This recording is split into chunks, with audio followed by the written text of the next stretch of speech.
Células, los sillares fundamentales de la vida. Desde la invención del microscopio, los biólogos han escudriñado los secretos de la célula. Durante los primeros 300 años, el progreso fue muy lento. Sus funciones internas eran demasiado pequeñas para ser estudiadas rigurosamente, pero con el perfeccionamiento de la óptica, unido al microscopio electrónico, la célula empezó a desvelar sus secretos. Aquí no hay ningún protoplasma misterioso, sino más bien un complejo increíble, altamente organizado y estrechamente controlado por la factoría química. Los biólogos continúan escudriñando el funcionamiento de las células, cómo obtienen su energía, cómo se reproducen, la función exacta de los varios tipos de orgánulos, membranas y túbulos que parecen llenar cada célula viva. Podríamos decir que los biólogos están empezando a comprender cómo trabajan las células. No obstante, queda pendiente una pregunta básica, la pregunta sobre su origen. ¿De dónde provienen las células? ¿Cómo se desarrollaron en las primeras etapas de la vida sobre nuestro planeta? Esta pregunta puede ser contestada si tenemos un conocimiento completo de los sillares fundamentales de la vida, trabajo detectivesco sumamente difícil. Solo recientemente se ha podido disponer de suficientes evidencias para intentar una reconstrucción teórica de la historia de la célula. Es una historia de descubrimientos y sorpresas que amplían el conocimiento humano y es una historia que debió empezar con las células más simples que se encuentran en la Tierra hoy, las bacterias.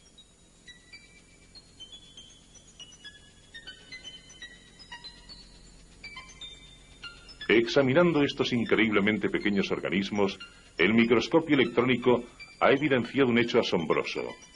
La célula bacteriana es básicamente diferente de las células vegetales y animales.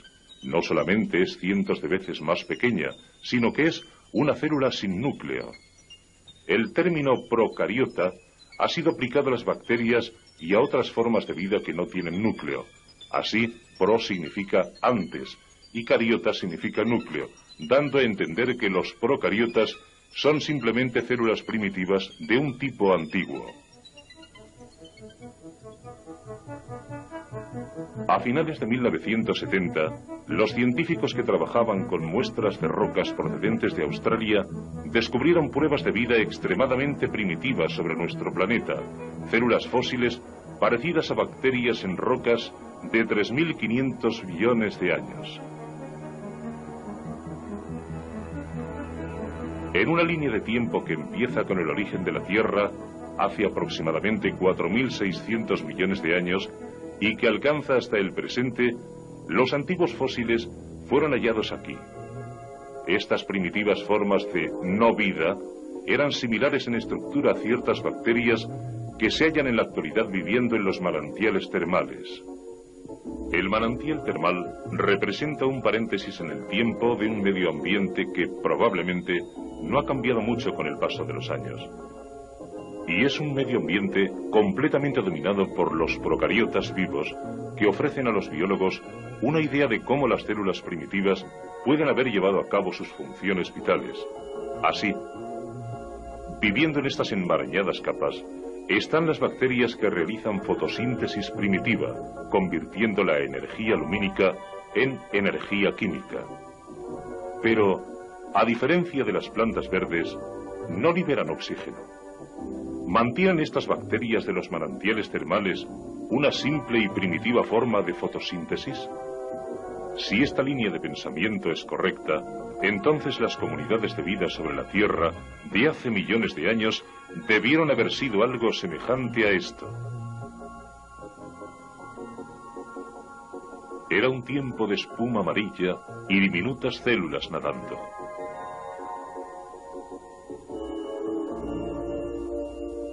Pasaron 1.500 millones de años antes de que ninguna prueba de cambio dejara su huella en el mundo fósil. En este punto de la línea del tiempo, hace unos 2.000 millones de años, nuevas sustancias químicas empezaron a aparecer en las rocas. Estas capas de color rojo son óxidos e indican que una gran cantidad de oxígeno fue introducido en la atmósfera que no existía antes de este tiempo, y es cierto que la Tierra primitiva fue químicamente muy diferente de la que ahora conocemos. Además, en las viejas rocas de hace 2000 millones de años, existen pruebas de organismos procariotas que fueron más complejos que las bacterias, cuyas huellas fósiles son similares a los que dejan en la actualidad las algas verde-azuladas.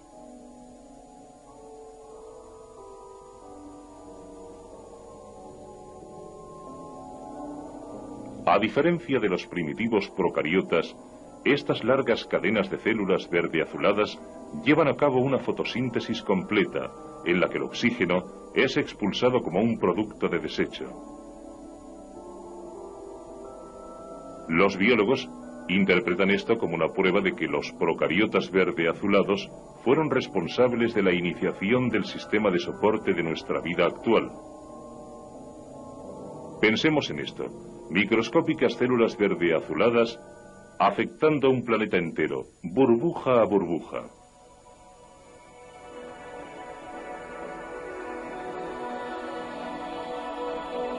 El oxígeno producido por los procariotas debió resultar tóxico para los organismos que se desarrollaron en un mundo previamente carente de oxígeno.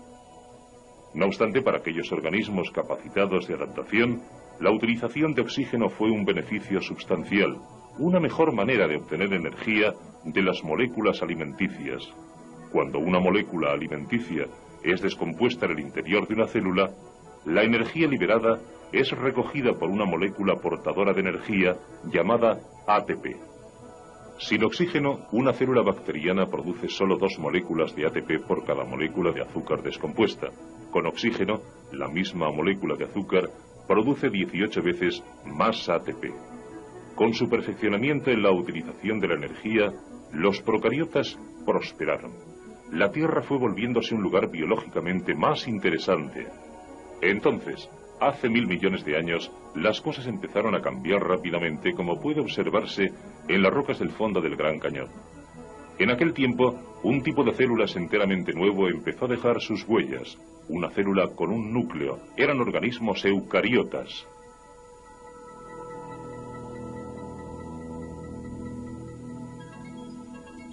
Actualmente se conocen varios cientos de especies de eucariotas unicelulares. Para estudiarlas, todo lo que se necesita hacer es recoger una jarra de agua de un estanque, añadirle alimento para peces, y en unos cuantos días aparecerá una prolífica comunidad de células eucarióticas.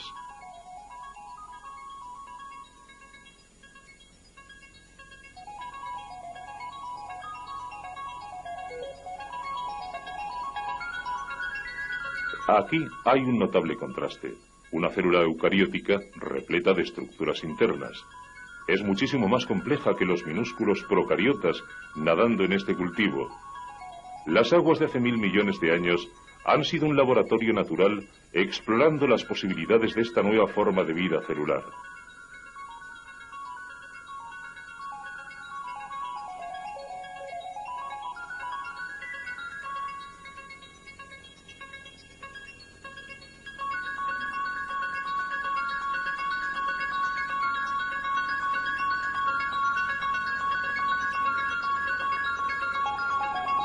El máximo experimento eucariota condujo al diseño celular básico, presente hoy en todas las células vegetales y animales. No obstante, nuestra pregunta permanece: ¿cómo se efectuó este paso de gigante en la complejidad celular? En su búsqueda de respuestas, los biólogos han aislado células y estudiado sus componentes por separado.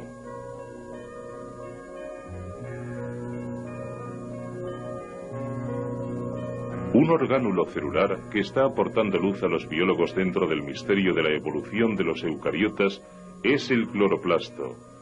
Los cloroplastos son orgánulos pequeños y redondos que llevan a cabo la fotosíntesis. En las células vegetales vivas convierten la energía solar en energía química, creando moléculas alimenticias y emitiendo oxígeno. El nuevo y sorprendente hallazgo es que los cloroplastos, siendo parte vital de la célula vegetal, pueden existir por lo menos temporalmente dentro de otro ambiente celular.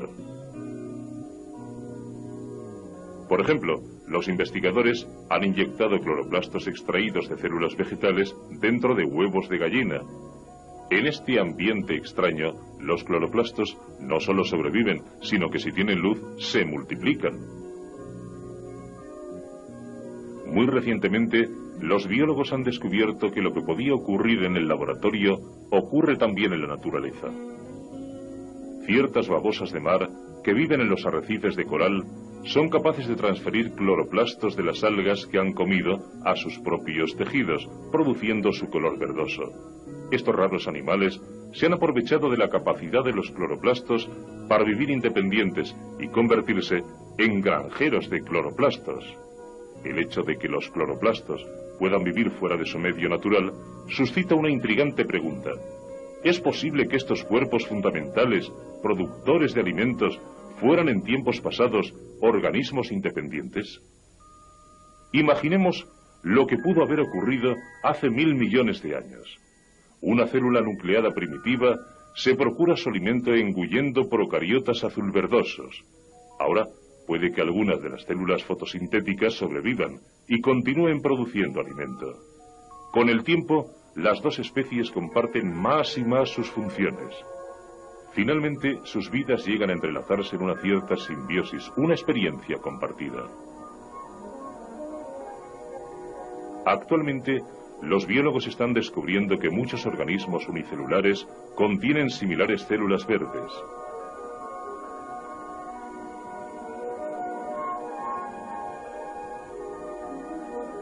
En estas relaciones de cooperación, la célula mayor proporciona protección junto con los nutrientes que se necesitan para la fotosíntesis. Las células similares interiores proporcionan alimento. La simbiosis entre la célula anfitriona y su pequeña y verde huésped es asombrosamente similar a la de una célula vegetal repleta de cloroplastos. Estos cloroplastos se originan exactamente de esta manera, como procariotas fotosintéticos. Pero las relaciones simbióticas pueden romperse tal y como fueron iniciadas. Si la teoría simbiótica es correcta, entonces podemos buscar células nucleadas capaces de vivir sin otros cloroplastos. La evidencia está no más lejos de este estanque cubierto de espuma cercano a la orilla del camino. Esta es una euglena, una célula eucariota primitiva que contiene cerca de una docena de cloroplastos.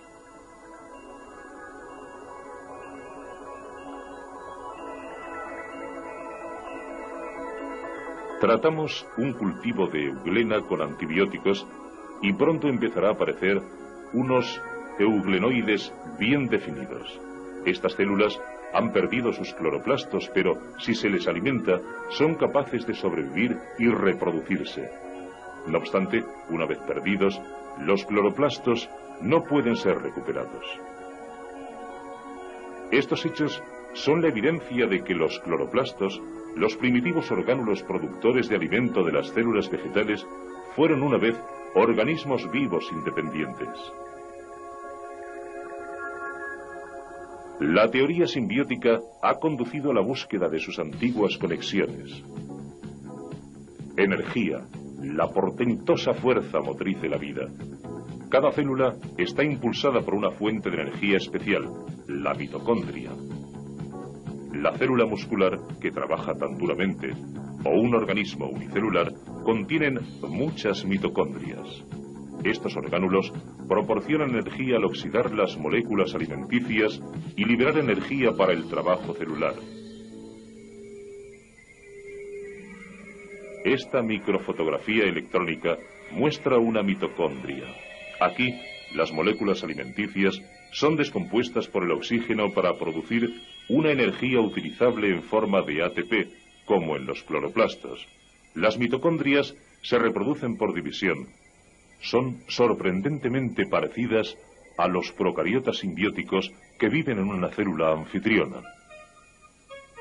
Otra estructura celular que puede haber tenido un origen simbiótico es el flagelo, parecido a un látigo, que se encuentra en muchas células eucarióticas, incluyendo los espermatozoides de los mamíferos.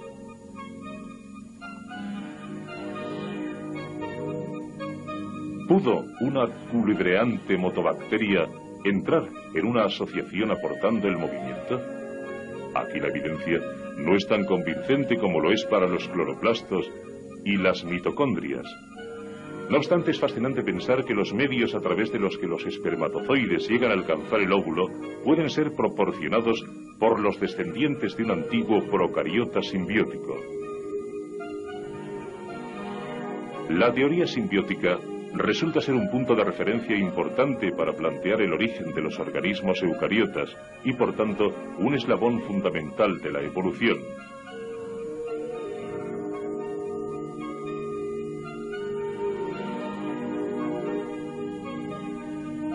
Las células forman colonias simples, empiezan conectando unas con otras y a su debido tiempo se desarrollan formando organismos pluricelulares, los antepasados de las plantas y animales modernos. Y así, desde las primeras células procariotas de hace 3.500 millones de años y de los eucariotas de hace 1.000 millones de años, nuestra línea del tiempo avanza hasta el presente. La más primitiva evidencia de vida humana aparece aquí, hace muy pocos millones de años. Nuestra propia especie es un desarrollo muy nuevo en la historia de la vida celular, una historia que los biólogos están solo comenzando a comprender. Células, los sillares fundamentales de la vida. Desde la invención del microscopio, los biólogos han escudriñado los secretos de la célula. Durante los primeros 300 años, el progreso fue muy lento. Sus funciones internas eran demasiado pequeñas para ser estudiadas rigurosamente, pero con el perfeccionamiento de la óptica, unido al microscopio electrónico, la célula empezó a desvelar sus secretos. Aquí no hay ningún protoplasma misterioso, sino más bien un complejo increíble, altamente organizado y estrechamente controlado por la factoría química. Puede ser contestada si tenemos un conocimiento completo de los sillares fundamentales de la vida, trabajo detectivesco sumamente difícil. Solo recientemente se ha podido disponer de suficientes evidencias para intentar una reconstrucción teórica de la historia de la célula. Es una historia de descubrimientos y sorpresas que amplían el conocimiento humano y es una historia que debió empezar con las células más simples que se encuentran en la Tierra hoy, las bacterias.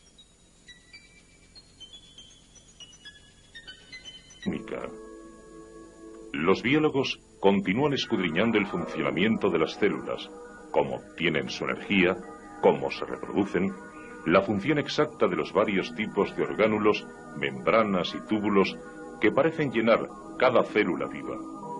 Podríamos decir que los biólogos están empezando a comprender cómo trabajan las células. No obstante, queda pendiente una pregunta básica, la pregunta sobre su origen. ¿De dónde provienen las células? ¿Cómo se desarrollaron en las primeras etapas de la vida sobre nuestro planeta? Esta pregunta, antigua. A finales de 1970, los científicos que trabajaban con muestras de rocas procedentes de Australia descubrieron pruebas de vida extremadamente primitivas sobre nuestro planeta, células fósiles parecidas a bacterias en rocas de 3.500 millones de años. En una línea de tiempo que empieza con el origen de la Tierra, hace aproximadamente 4.600 millones de años, y que alcanza hasta el presente, los antiguos fósiles fueron... Examinando estos increíblemente pequeños organismos, el microscopio electrónico ha evidenciado un hecho asombroso. La célula bacteriana es básicamente diferente de las células vegetales y animales. No solamente es cientos de veces más pequeña, sino que es una célula sin núcleo. El término procariota ha sido aplicado a las bacterias y a otras formas de vida que no tienen núcleo. Así, pro significa antes y cariota significa núcleo, dando a entender que los procariotas son simplemente células primitivas de un tipo